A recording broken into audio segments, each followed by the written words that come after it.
Okay. Okay, good. So I think, yesterday's session I just explained I'm not even explaining anything, just I have shown you something like my files, finding technology, generative agent decay, reading materials, complete deep learning document, right? Okay. Okay, cool. So yeah, I have creating this document for you guys. I think I'm uploading this one into Canvas, and this is the simple architecture. Even if you not understood this particular architecture, I'm just show you in yesterday's on this particular document. I could try to explain you from scratch again. Okay, no worry. With my own explanation, I can do it.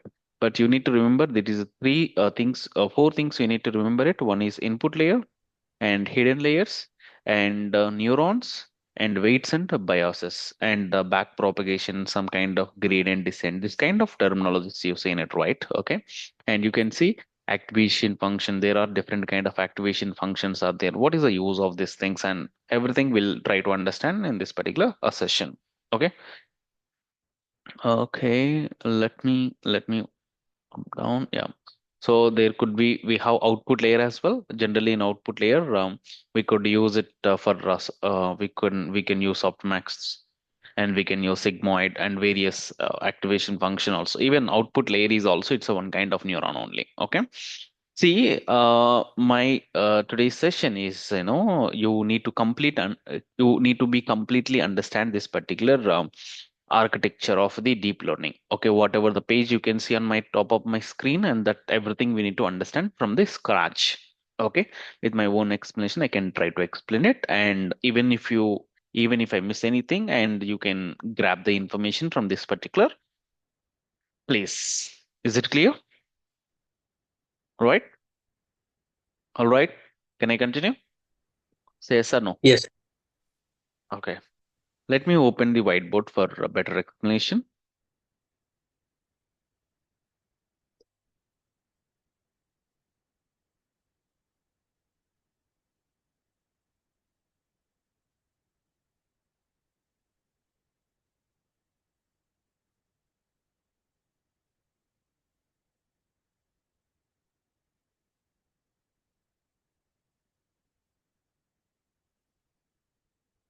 Okay.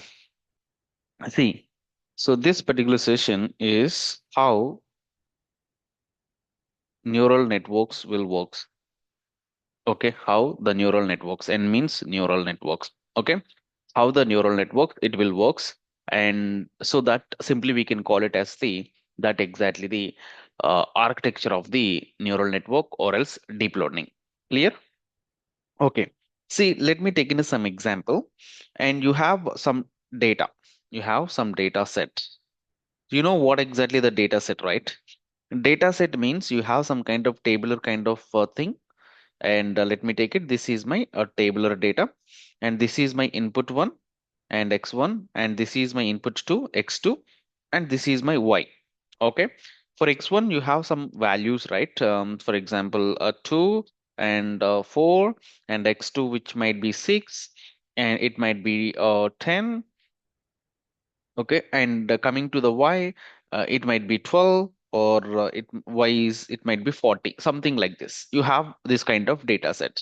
Okay, you can easily understand, right? Y is, it's a multiplication of x and y in this particular example. Okay, let me take another example as well. I have one more data set, something like this. I have one more data set, something like this. And one particular student, he is sleeping hours. Okay, S means sleeping hours, SL means sleeping hours, ST means study hours. Okay, whether this particular student will exam result, whether he might be pass or fail. Okay, for example, one student he is sleeping 8 hours and he is studying 8 hours, and the result is around 95. Okay, or else the result is 95. For example, one student he is sleeping only 4 hours and he is studying only 4 hours. Might be he is getting the his marks is around 60 60 marks, something like this. Okay.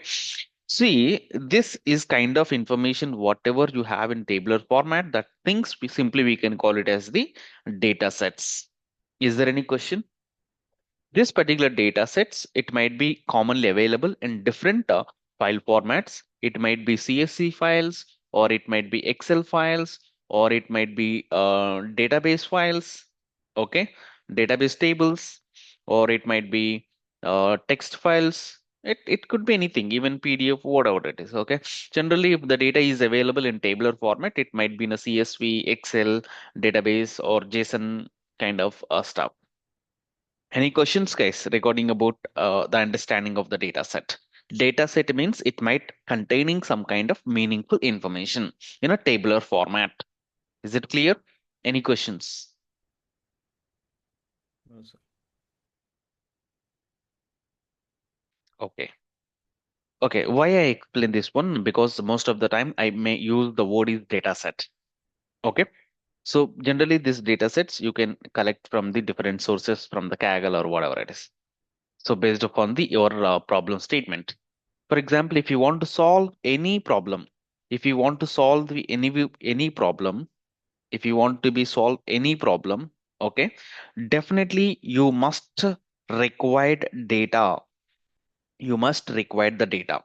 For example, I would like to be predict. My problem statement is now, um, you know, uh, yeah. Let me take some example. For India and Bangladesh, there is some kind of issue is going on, right? There might be a kind of war kind of situation, right? Okay. So your you have to be go for predict whether the fight will happen or not in the coming days between India and Bangladesh. What you could say? First of all, you should have a data, right? The data is, it might be the relationship between the Bangladesh and India in terms of economically, as well as a lot of factors we need to remember it, and we need to have it right, whether they are provoking to us or we are provoking them or not. Okay, or else is there any kind of situation is happening in internally in the Bangladesh as well as in India, or else whether the Bangladesh is interacting with enemies countries of ours, okay, or else we are any whatever the enemies we have, Bangladesh might have it, we are going to be interacting with them in a more effective way, on we are trying for something on Bangladesh in next coming years, and we are doing any kind of this lot of data we required to predict whether this will happen or not. Okay, so that kind of information we need to collect first. That is the first step. But you don't worry about it. But you don't need to worry about data and all. So coming sessions and all, we can definitely understand. See, for example, you have a problem, and to solve that particular problem, you have meaningful data. You have a meaningful data. Is it clear now? Forgot about the problem statement and forgot about the data and all. Okay, you have any problem, you have any problem, if you have any kind of problem, and if you want to solve it, you must have the data. So you have a problem statement and you have a data. Just imagine what the problem it is and what the data is. It's unnecessary at this moment, but you have something like this.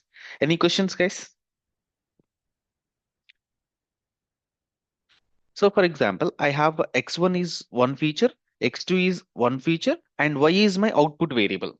Okay, and x1 is for example 2, and this is 4, and y is for example 0, and this is uh, 4, and this is 6, and it was might be 1, and this is 1, and this is like 10, even though it is a 0 only. Okay, and it is for example 2, it might be 7, okay, it might be a 3, then it is giving like 1.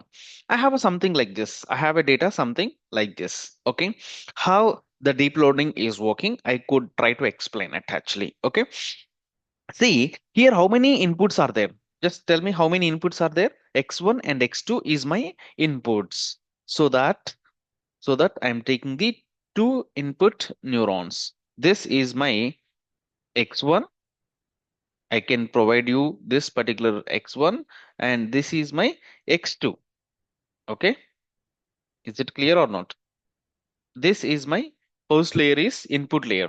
Whatever we have it in a first layer, that is my input layer.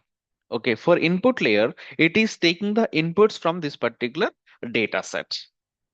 Okay, x1. For example, x1 is 2 at this moment, and x2 is, for example, 4. Okay, and see, I have one neuron. Here I have one neuron. I'm taking only one neuron layer, and the neuron layer which is having only one neuron only. Okay, because it's a perceptron. Perceptron. Okay, this is my output layer. This is my hidden layer. The middle layer, whatever we have it, that is hidden layer. And last, whatever we have it, that is our output layer. Okay, this x1, it has to be feed input to the next neuron. When we are passing this input to the next neuron, we have to be provide some kind of weights. Actually, we have to be provide some kind of weights. Let me randomly assign some weights, and let us take w1 is my weight and w2 is my weight.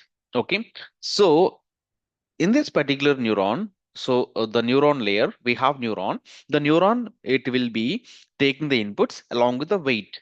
So in a neuron, we have two steps will happening. Okay, and whatever the step it might happening, okay, let's forget about it. And this particular neuron also can be generating some kind of output. Let us take this is my output. Actually, z is my output. This particular z is output of this particular neuron. Actually, okay, this neuron output also feed to the output neuron. Okay, for if you want to feed this out particular output of the previous neuron to the next neuron as input, then we have to give you one more weight. One more weight, we have to initialize the weights for the connection between the two neurons. Okay, so at output layer, we are getting some kind of value. This is our predicted value. This is your actual value actually. So whenever you're doing this entire process, that kind of process, we can call it as the forward propagation. Forward propagation. Until 1980s, we are following this strategy only. We are taking the inputs and feeding to the next neuron, okay, along with the weights, and the neuron will do some kind of action, and that output will input for the next neuron, and at finally we are getting some kind of output. This entire process, we are calling it, see, forward propagation. At forward propagation, we are getting the results, we are getting some outputs, we are getting some kind of predicted values. Is it clear as of now? Is it clear? Hello? Exactly. Yeah. So one more time, what I'm trying to tell you, in deep learning, we have two steps we need to remember it. One is forward propagation. Second one is backward propagation. One is forward propagation. Second one is backward propagation. In forward propagation, what you need to remember it, you have inputs. These inputs are these inputs are your data, and you must assign some kind of weight. These weights are random weights. It could be initialized weight. It can be anything. It's your choice. Okay. At forward propagation, you have inputs, and every neuron connection happening, every neuron is connected with another neuron, right? So how the information is passing along with the weight only. Okay, every connection is having some weight, that you need to remember it. At forward propagation, we are taking inputs and assigning the weights to the that layer, and we are doing some kind of operation in the neuron, and the result will again passing to the next neuron, and then whenever you are passing that output of one neuron, and we have to feed as well as weight also. Okay, at output layer, we are getting some kind of results, right? So this entire process, we are calling it a forward propagation. At forward propagation, we are getting the results. But what happens? Whatever the weights we are assigned, because of that one only, right? We are getting some kind of results. That result, it may be wrong or it may be fail also. Let me take this example only. Let's take this example. Yeah. See, you are giving 2 and 4 as my inputs, and you are assigning some weight. And at neuron, we are doing some kind of operations, and we are getting some results. I can tell you what kind of operation is happening inside of this particular neuron. As of now, just forget about it. At neuron, we'll do some kind of operation, and we are getting the results. And this particular result also given to the input for the next neuron. And for that one, we have to assign some weight, and after that, this weight and the output of this neuron will do, both are feeding to the next neuron or else output neuron. At output neuron, it will do some kind of operation, and we are getting some result. Let me take some result actually. So for example, I got the result is 1. My prediction value is 1, but my actual value is 0. Let's see here. My actual value is 0, right? My actual value is 0, but my predicted value is 1. Just imagine, whatever the forward propagation we are using, maybe that forward propagation, it may be answer is 0 or it may be answer is 1, right? Okay, for example, my predicted value is 1, but my actual value is 0. Okay, so there is a loss, right? So we need to compare with your actual data as well as your predictor value. Okay, we have to compare your actual data and we have to compare your output, your predicted value. For that one, at here at this particular stage, we do use loss function or else cost functions. Okay, with help of the loss function and cost function, we can derive some kind of loss or we can derive some kind of error. So there also we do have various kind of loss functions or various kind of cost functions based upon the problem statement. Okay, so just where the loss function and what is the use of the loss function or cost function, you need to understood now. So with the help of the loss function and cost function, we can compare the your error. You can find the error between your actual data and your predicted values. Okay.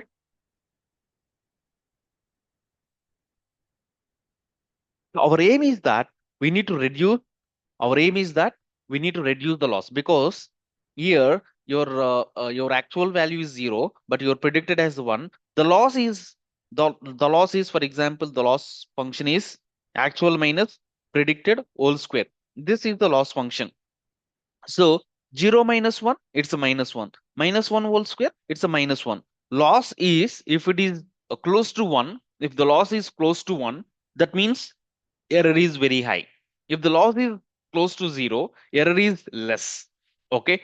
Whenever error is high, then the whatever operation we did, whatever the weights we used, it won't work for you in future. That is what you need to understand. Then what you have to do, you have to be update your weights. We have to update your weights. How we can update the weights? It's very simple. With help of the backward propagation. With help of the backward propagation, we can able to update the weights. I hope you understood, right? What is happening in forward propagation, what is happening in a backward propagation. In forward propagation, with your inputs and given weights, and which is try to predicting the prediction value, and at output layer we have to find the loss, and if the loss is very high, and we have to do a backward propagation. When we do the backward propagation, the weights could be updated automatically. Whenever weights are updated, again we have to do the same forward propagation. Again we are getting the output, and again we can compare the output and actual data, and that means error. If error, it might be increase or it might be decrease. If it is increase, then again we have to update the weights. If it is decrease, again we have to update the weights, until unless we are getting the very less error. Okay, is it clear?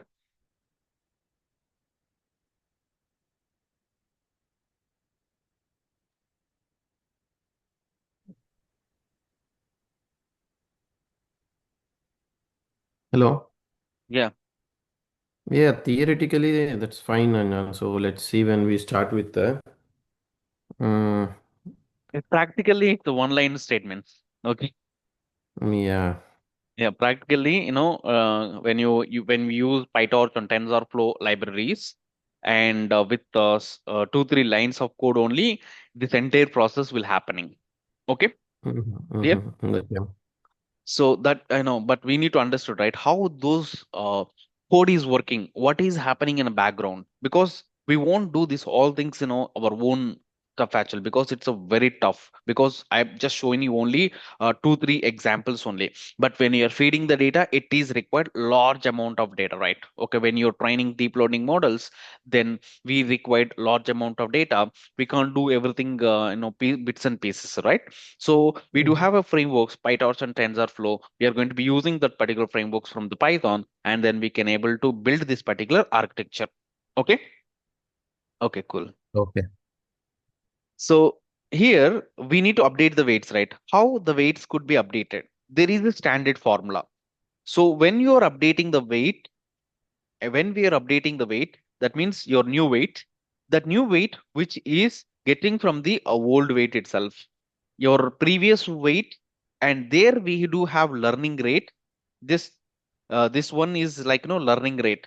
Generally the learning rate, it could be 0.01, 0 to between 0 to 1 only. If it is a 1, that means it is how speed you want to be complete your train your deep learning model. Okay, how speed you want to be, I mean, how latency you want to do it actually, how convergency, um it, when we are doing this one, lot of epochs we have to do it, lot of iterations we have to do it. Okay, and how much speed you want to be getting into the global minima, that indicating by the learning rate actually. And the loss, whatever the function we are using here, the loss, right, this loss it might be getting because of this particular weight.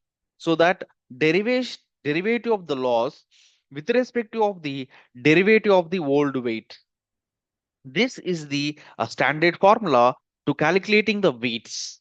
Okay, to updating the weights in a backward propagation. In backward propagation, in backward propagation, our aim is that we need to updating the weights. So this is the updated weight, and for that one, this is the formula: old weight minus learning rate, derivative of the loss, whatever the loss we are getting it finally in a previous forward propagation, and that particular loss, and what could be the with respect to of the other weight, because of that particular weight, what is the loss it was affected. That is the exactly the term meaning is. Okay, the derivative of the loss by derivative of the loss with respect to of the derivative of the old weight. Okay, and so how this particular neurons and how these weights need to be updated, and this particular strategy and all, for that one we are going to be using the optimizers. Okay, optimizers. Okay, to finding that, a loss, right, mm, um, so we need to find the less loss, right? How do you know that, whether it is a less noise, a less loss, or loss is zero, or else, this is the chance only we can update the weights. After that one, we cannot able to update the weights. That kind of things we can get it out, right? Okay, so those things will be calculated by the optimizers actually. With the help of the optimizers, we can go ahead with this particular stuff. Okay, so in this particular points, what are the concepts you are getting here? So here we have inputs, right? Hmm. Tell me, guys. Okay, so this is your input, and x1 and x2. Okay, and so this inputs, and it having some kind of weights. And when we are adding the weights, and we have to give you one term, that is bias. When you are giving the bias, even maybe if you don't have any inputs, the neuron can learn. Okay, that means just imagine yourself. I'm not giving anything to you, but your brain can be learn yourself, right? Okay, you're not giving any inputs, yet you can able to learn something, right? Okay, because of that, because of the bias actually. So bias term is also very important. So bias is also there. So here we have a one neuron. So in neuron we have two steps. One is summation of these inputs. summation of this inputs and weights. That means multiplication of this input and weight plus and x2 W2. That means input to and corresponding weight. Okay. So this is the first step. And we do have BIOS also, right? That BIOS also we need to be feed to your neuron. So this is the step one. In the neuron, there is this two steps will happen.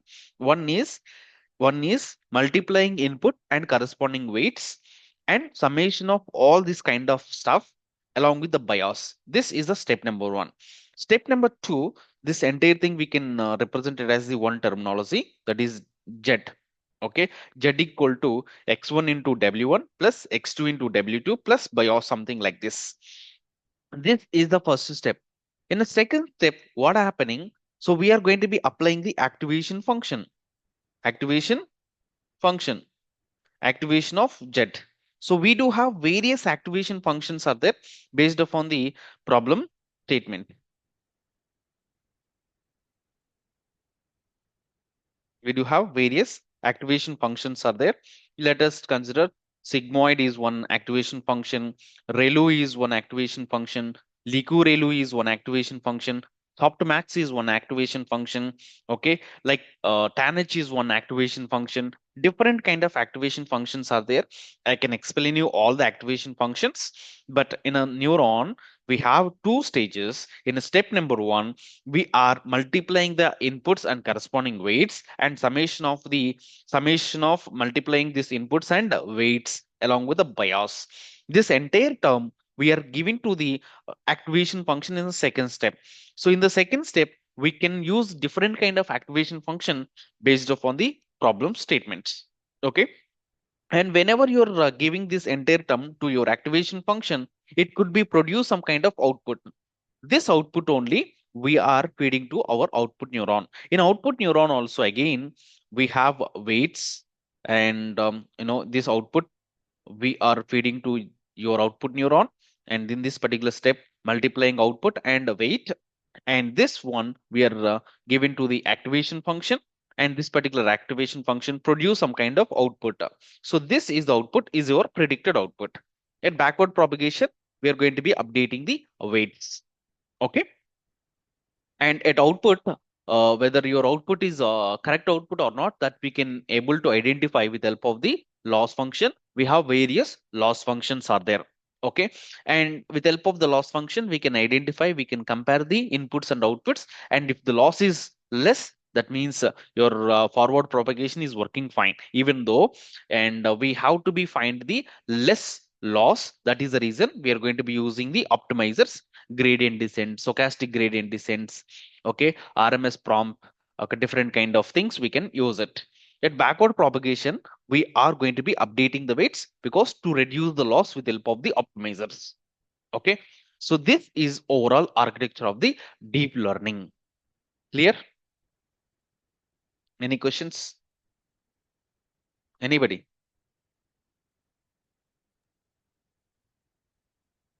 No, at this moment. Okay. Okay. I hope you understood, right? What exactly the backward propagation, what is forward propagation, what is the activation function, and we have different activation function. That is, I can explain you. Don't worry about it. We have various loss functions. I can explain you, and we have various tops optimizers, and I could explain you. If you know this all terms, then you can, and you can easily understood. We can easily build any deep learning architecture with your own. Okay. Yep. Any questions as of now? Okay, let me show you that document. If I miss anything, we'll cover it actually.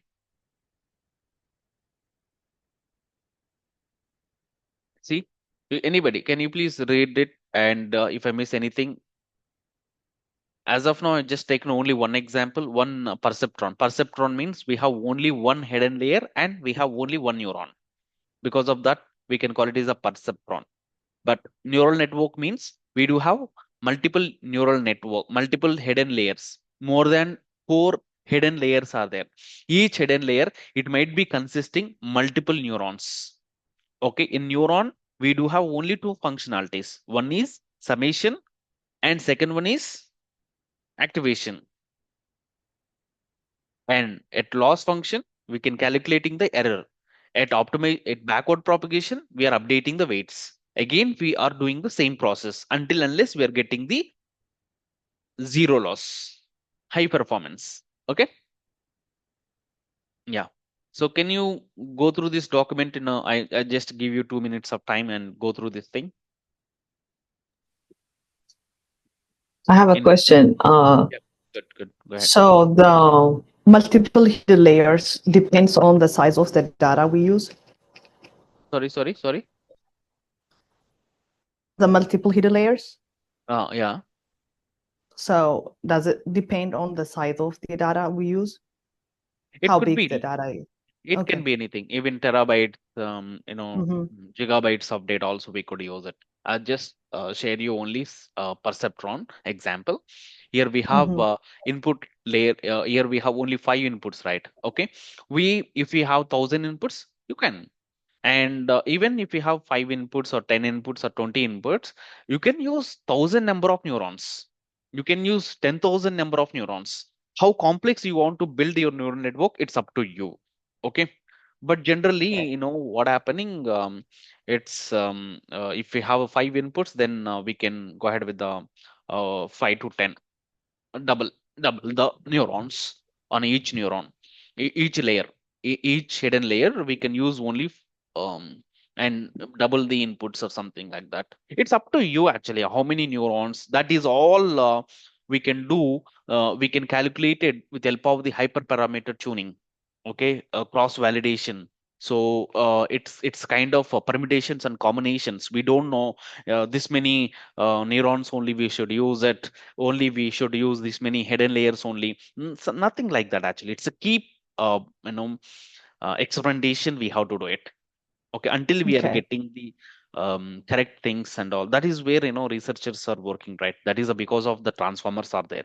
So if you want to build from the scratch, what happened, you have to invest a lot of time to finding the number of hidden layers and number of hidden neurons, and how many hidden layers I should use it, how many neurons I should use it in each layer.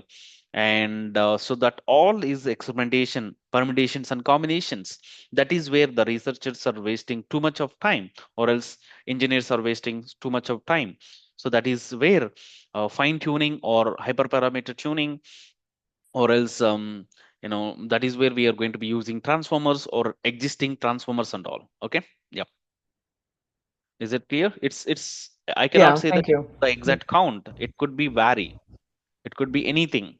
I cannot commit anything actually. Okay. I get it. Thank you. That is a nice question. Any other questions? So core components, I'm explain input layer, hidden layer, neurons, right? Weights and bias also, right? Output layer also, right? And activation function is also right. And backward propagation. Here we can see the gradient descent, right? Gradient descent is nothing but optimizer. We have various kind of optimizers. And instead of using the gradient descent, and I should use the optimizer to minimizing the error. Optimizers are used for minimizing the error. The way you have to minimizing the error and the way you have to update the weights, that everything will done by the optimizers only. Okay. Yeah.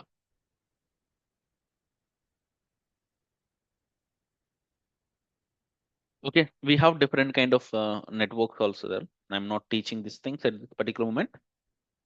Mm, mm. Okay, let's talk about different activation functions. Which one we want to see that, first we'll see activation functions, or else we'll see cost functions. What do you want it? Anything we can learn it.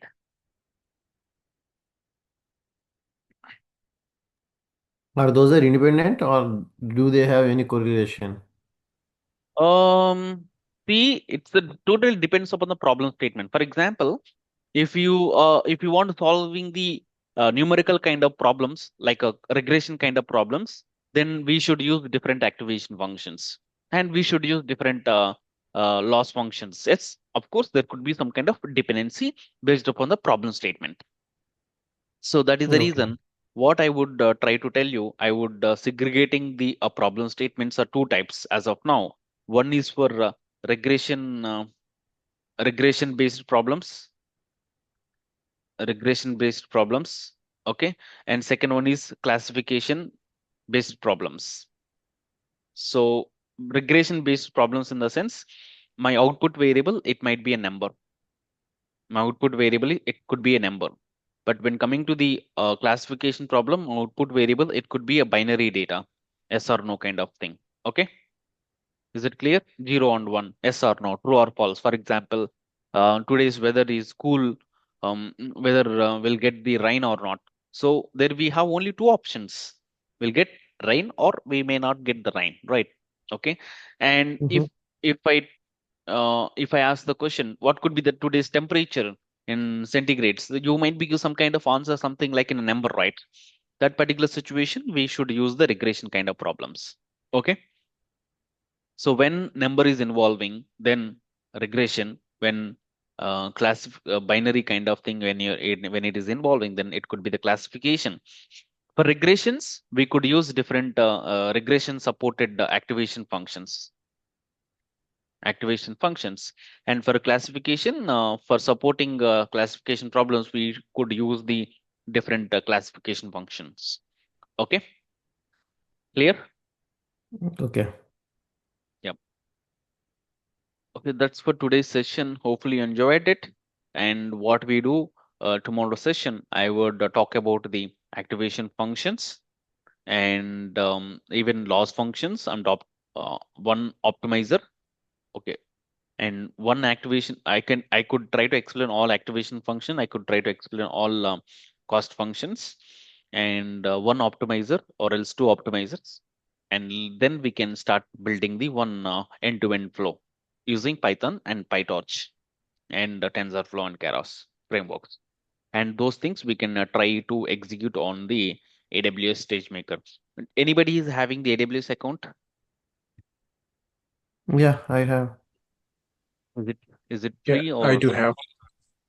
I don't. okay? We'll get 6 months of free account. We can try to create AWS account and we'll go for using those services actually. Okay. Yeah. Okay then. Thanks. Thanks for your time. And Thank if you. anybody looking for Python sessions, please join that particular Python sessions in next 10 minutes. Yeah, sure, Anjan. So just one quick question. So did you uploaded all the videos? So far I have created and all recordings are available in my local mission. I Mm. do it today. Okay. Okay. Okay, After cool. this. Thanks. Thanks guys. Bye. Take care. Thank you. Bye. No, I cannot access my Canva. Okay, so let me stop recording and then